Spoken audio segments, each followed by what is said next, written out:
Thousands of Nigerians on Thursday took to the streets of Abuja in a solidarity rally to condemn what they describe as saboteurs of local refinings and promoters of fuel importation. The demonstrators, drawn from a coalition of civil society organizations, market associations, artisans, and consumer groups, marched to the National Assembly and Presidential Villa, calling for decisive action against oil cartels and unions accused of undermining the Dangote refinery and other indigenous refining projects. Speaking to journalists, Olayinka Dada alleged that petroleum products and their allies in other labor unions have continued to frustrate Nigeria's quest for energy independence through campaigns of calumny, hoarding, product diversion, and collusion to keep fuel price high. They recall how cartels thrived for decades on subsidy fraud and importation of substandard products and importation of substandard petroleum products. One is that ongoing attempts to sabotage the Dangote refinery amount to economic terrorism against the Nigerian people. The Nigerian petroleum sector remains a critical component of the national economy.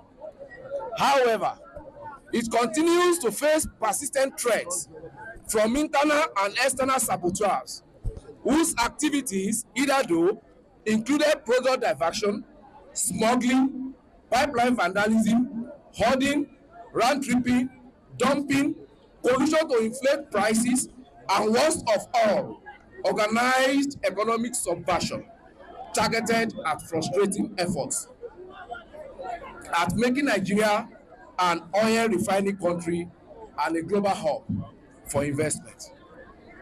But with the removal of the criminal regime of subsidy foisted on Nigerians by corrupt marketers in cahoots with highly placed government officials by President Bola Ahmed Tinubu, and the successful takeoff of the world-class Dangote Refinery and Petrochemical Limited, these saboteurs mutated to other forms, including launching an avalanche of campaign of calumny against Dangote Refinery, conniving with rogue unions and agencies, including some agencies under the government, who have failed the petroleum downstream sectors, for decades. Conniving with rogue unions and agencies to reduce optimal patriotic quality service of Dangote refineries to Nigerians seeking to retain high prices to aid their importation of very low quality petroleum products, amongst other insidious tactics. These actions directly sabotage government reforms, distort market stability, discourage real investments in the downstream petroleum sector, cause scarcity, and bring untold hardship to the Nigerian people. In furtherance of the liberation spirit of the Nigerian 65th Independence Day celebrations, our mission is rooted in an unshakable collective resolve. The sabotage must stop, and it must stop now and forever.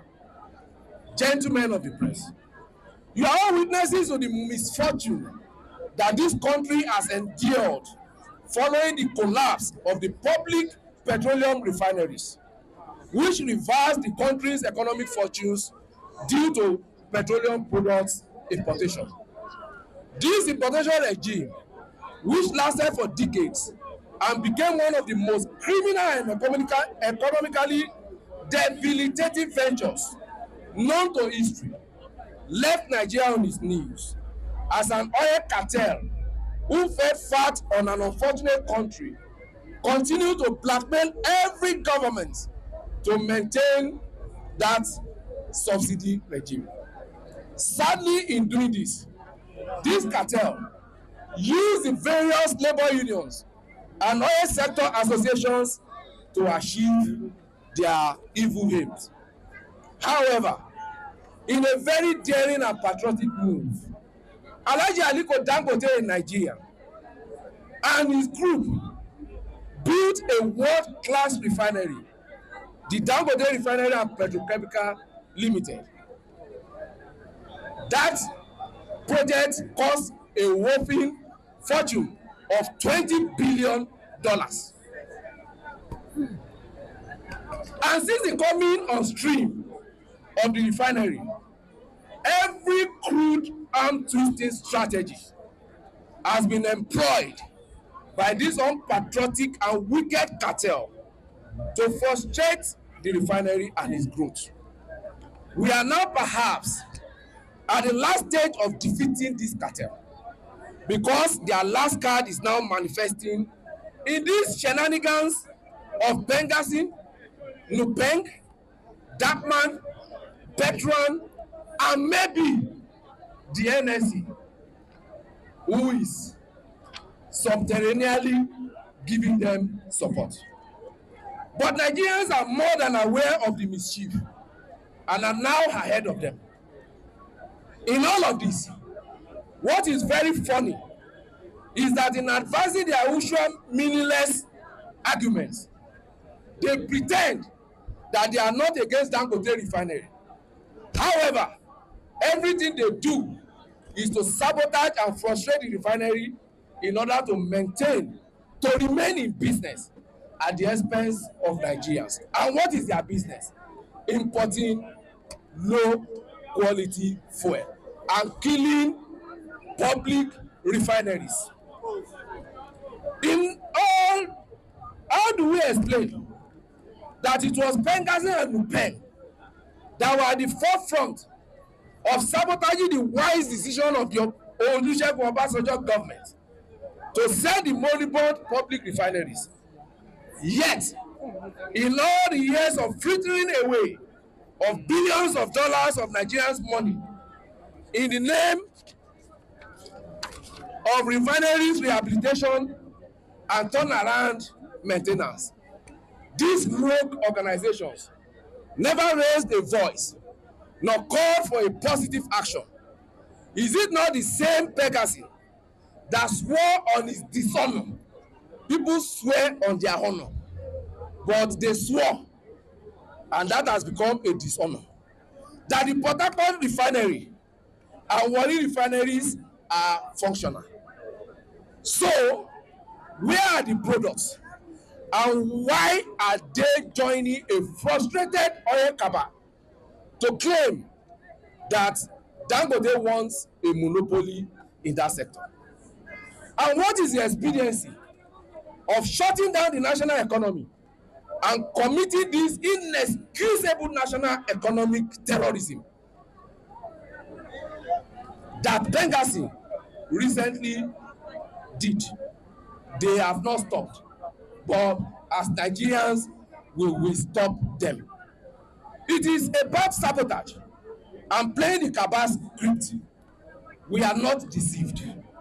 Therefore, in the spirit of our nation's independence and liberation, we urge Nigeria to break free from this mindless cabal and their agents in government agencies and those masquerading as labor and oil sector associations.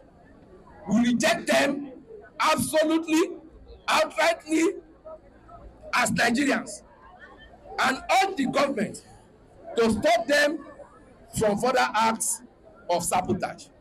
We also urge Nigerians to continue to stop them and support the growth of local oil refining. We need more of Dangotes to take us away from this decade of stagnation and moribund experiences of the past. Nigerians are happy that the prices of petroleum products are crashing. You all know, since Dangote came into the sector, the prices are crashing. The protesters urge government to stand firm with local refining, enforce existing laws under the Petroleum Industry Act, and prevent further sabotage of national reforms. They commend President Bola Tinubu for removing fuel subsidies, backing the Dangote refinery, and encouraging indigenous investment in the sector. The coalition maintained that Nigerians are already seeing the benefit of domestic refining, with falling fuel prices and export prospects, insisting that saboteurs and their collaborators will no longer succeed as the country marks its 65th independence anniversary. We are here today in thousands to demonstrate our concern for the ongoing crisis between Dangote Refinery and Petrochemicals and Nupeng, Pengassan and Darkman. We are here today to support the growth of Nigeria economy As you all know, this cabal of Pegasus, they have driven us, they have driven our economy into comatose. This Pegasus, NUPEC, they connect together to kill Nigeria-owned refineries. And today, they are celebrating their tax farms. They want to continue their importation of PMS and diesel. Today, an illustration of our dear nation, Alhaji Aliko Dangote, who have invested above $20 billion into Nigeria economy. A set of people who killed Nigeria refineries work overnight. They are not acting that they are cutting gas supply to Dangote refinery. They want to shut Dangote refinery and petrochemical up. And we as a concerned citizens, we as Nigerians, we have come out today to support the reforms of our dear president, to support the economic growth of our country. We expect the DAPMA and NUPEC for them to be discussing how we can move to a better economic situation that they want to struggle the Dangote Petrochemical Limited. So today we are come out en masse. I am one of the conveners. My name is Comrade Daniel Imam Prince.